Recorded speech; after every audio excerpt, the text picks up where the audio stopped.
اور جن لوگوں نے مذہب اسلام کو گھٹانے کی کوشش کی اس کی پوری زندگی گھٹ گئی، گھٹ گھٹ کے وہ گھٹیا ہو گئے، لیکن مذہب اسلام کو نہ گھٹا سکا۔ اور کچھ لوگوں نے مذہب اسلام کو بچانے کے لیے اپنے جیون، اپنی زندگی کو قربان کر دیا، تو وہ کچھ نہ تھے تو سب سے اچھے ہو گئے۔ اب آپ حضرات نے اگر دین اور دھرم سمجھ لیا تو تھوڑی دیر 2-4 قدم اور سفر کیجئے۔ اللہ رب العالمین نے یہ دولت ہمیں اور آپ کو عطا فرمائی، کسی ٹاٹا ڈالمیا کے فیکٹری کے مالک کو عطا نہیں کیا، اڈانی اور امبانی کو ایمان کی دولت عطا نہیں کیا، بلکہ ٹوٹی چٹائی پہ زندگی گزارنے والے مسلمانوں کو اللہ نے عطا فرمایا۔ اور اللہ رب العالمین نے مذہب اسلام میں جینے کے لیے ایک قانونی کتاب ہمیں اور آپ کو عطا فرمایا، جو کل بھی لاجواب اور آج بھی لاجواب، نہ کل کوئی جواب تھا نہ آج کوئی جواب ہے۔ ساری کتابیں ہیں لائبریری کی گود میں اور قرآن ہے رحل کی گود میں۔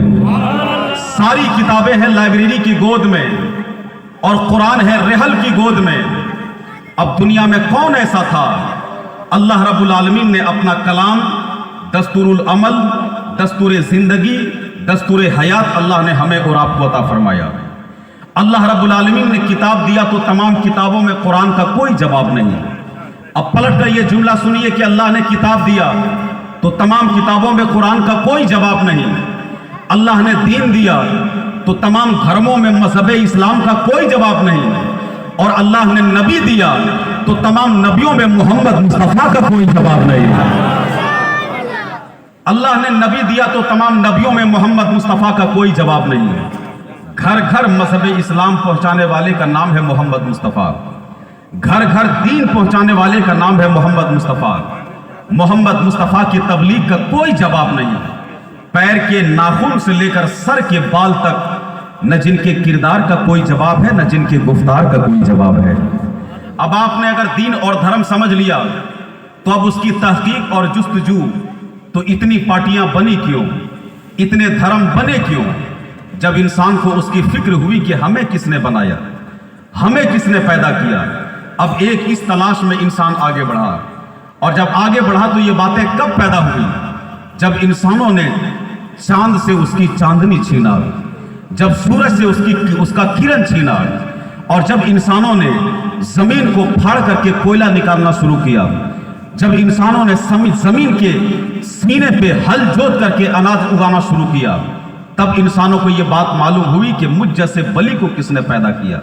میری طاقت اور میری شکتی کا یہ حال ہے کہ میں زمین کا کلیجہ پھاڑ کر اس سے میں اناج اگاتا ہوں، میں زمین کا کلیجہ کھود کر میں اس سے کوئلہ نکال لیتا ہوں، تو یہ میرا خدا نہیں۔ آخر مجھے کس نے پیدا کیا؟ یہ بات انسان کو یہ بات تب محسوس ہوئی جب انسانوں نے سمندر میں کشتیاں ڈال کر اپنے ناؤ کو اس پار سے اس پار کیا۔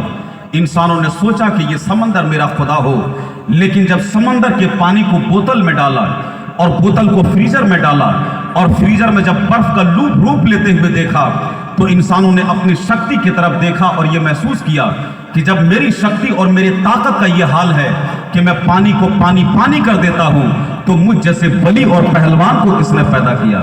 اب انسانوں کی فکر جب بڑھی تو انسانوں نے سوچا کہ یہ چاند ہو سکتا ہے کہ میرا خدا ہو، یہ درخت خدا ہو، یا آسمان خدا ہو، یا زمین خدا ہو، یا زمین پہ رینگنے والے کیڑے اور مکوڑے یہ خدا ہو۔ جب انسانوں کے ذہنوں نے اور ترقی کیا تو انسانوں نے سوچا کہ یہ درخت سجدے کے لائق نہیں، اس لیے کہ ہم درخت کو اگانا بھی جانتے ہیں اور درخت کو گرانا بھی ہم جانتے ہیں۔ یہ چاند اور سورج سجدے کے لائق نہیں، یہ چاند جو رات میں روشنی دے اور دن کو غائب ہو جائے، اور سورج جو دن کو روشنی دے اور رات میں غائب ہو جائے، یہ چاند اور سورج میرا خدا نہیں۔ اس سے زیادہ طاقتور تو میری آنکھیں ہیں جو رات کی سیاہی کو بھی دیکھتی ہے اور دن کا اجالا کو بھی دیکھتا ہے۔ یہ 4 پیر والا میرا خدا نہیں، اسے ہم پالنا بھی جانتے ہیں اور اسے حلال کرنا بھی جانتے ہیں۔ یہ پتھر خدا نہیں، اس لیے کہ پتھر کو ہم توڑنا بھی جانتے ہیں اور پتھر سے کسی کا سر پھوڑنا بھی جانتے ہیں۔ تو ہمارا خدا وہ ہوگا جس کی طاقت اور بلندی کا کوئی جواب نہ ہو، جسے ہم سجدہ کریں اس کی طاقت اور بلندی کا کوئی جواب نہ ہو، اور ہم محبوب اسے مان لیں جس کے حسن و کردار کا کوئی جواب نہ ہو، تو رانائی کے مسلمانوں جس کی طاقت اور بلندی کا کوئی جواب نہیں اسے ہم خدا کہتے ہیں، اور جس کے حسن و کردار کا کوئی جواب نہیں اسی کو مصطفیٰ کہا جاتا ہے۔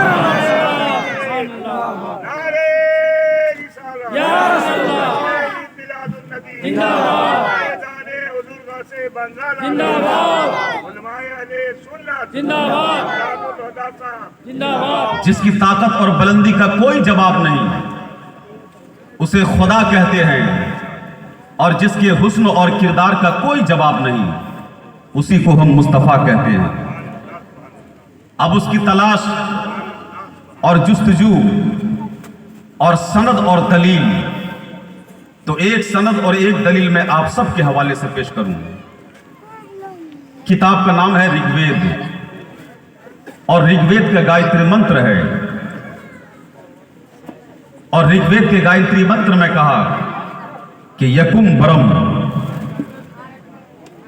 برم دوتیے ناشتیے یدا ہی یدے ناشتیے کنچن، یدا ہی یدے دھرم سے گلا نیر مدھور مسے ابھیوتتیام، اوتار نیارت پندھم پرتھوی مدھیم پوروسکیارتم بلوم سوانم ویرم مہاویر گروم پرارم پراتمم سوم رتی وشنو ویش ایشور بھکتم۔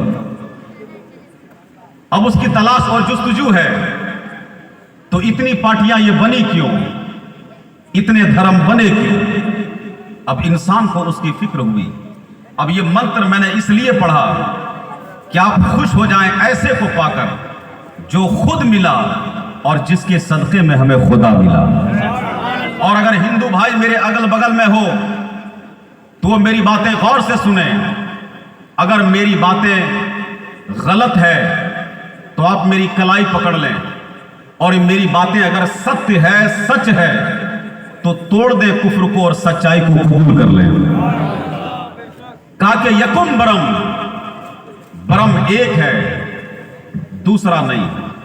اب برم کسے کہتے ہیں؟ برم کہتے ہیں پرکاش کو روشنی کہا جاتا ہے، روشنی کو اجالا کہا جاتا ہے، اور اجالا ہی کو عربی زبان میں نور کہا جاتا ہے۔ تو وہ نور ہے، اجالا ہے، روشنی ہے۔ اب اس کا حوالہ قرآن کریم سے ہے۔ قرآن آپ سب سے آخری کتاب، آپ کے بعد کوئی کتاب نہیں۔ رگ وید تم سے پہلے، اتھرو وید تم سے پہلے، شام وید تم سے پہلے، رامائن تم سے پہلے، ایک قرآن توریت تجھ سے پہلے، زبور تجھ سے پہلے، انجیل تجھ سے پہلے، اور جو آخری ہوتا ہے فیصلہ اسی کے پاس ہوتا ہے۔ آخری جو ہو فیصلہ اسی کے پاس ہوا کرتا ہے۔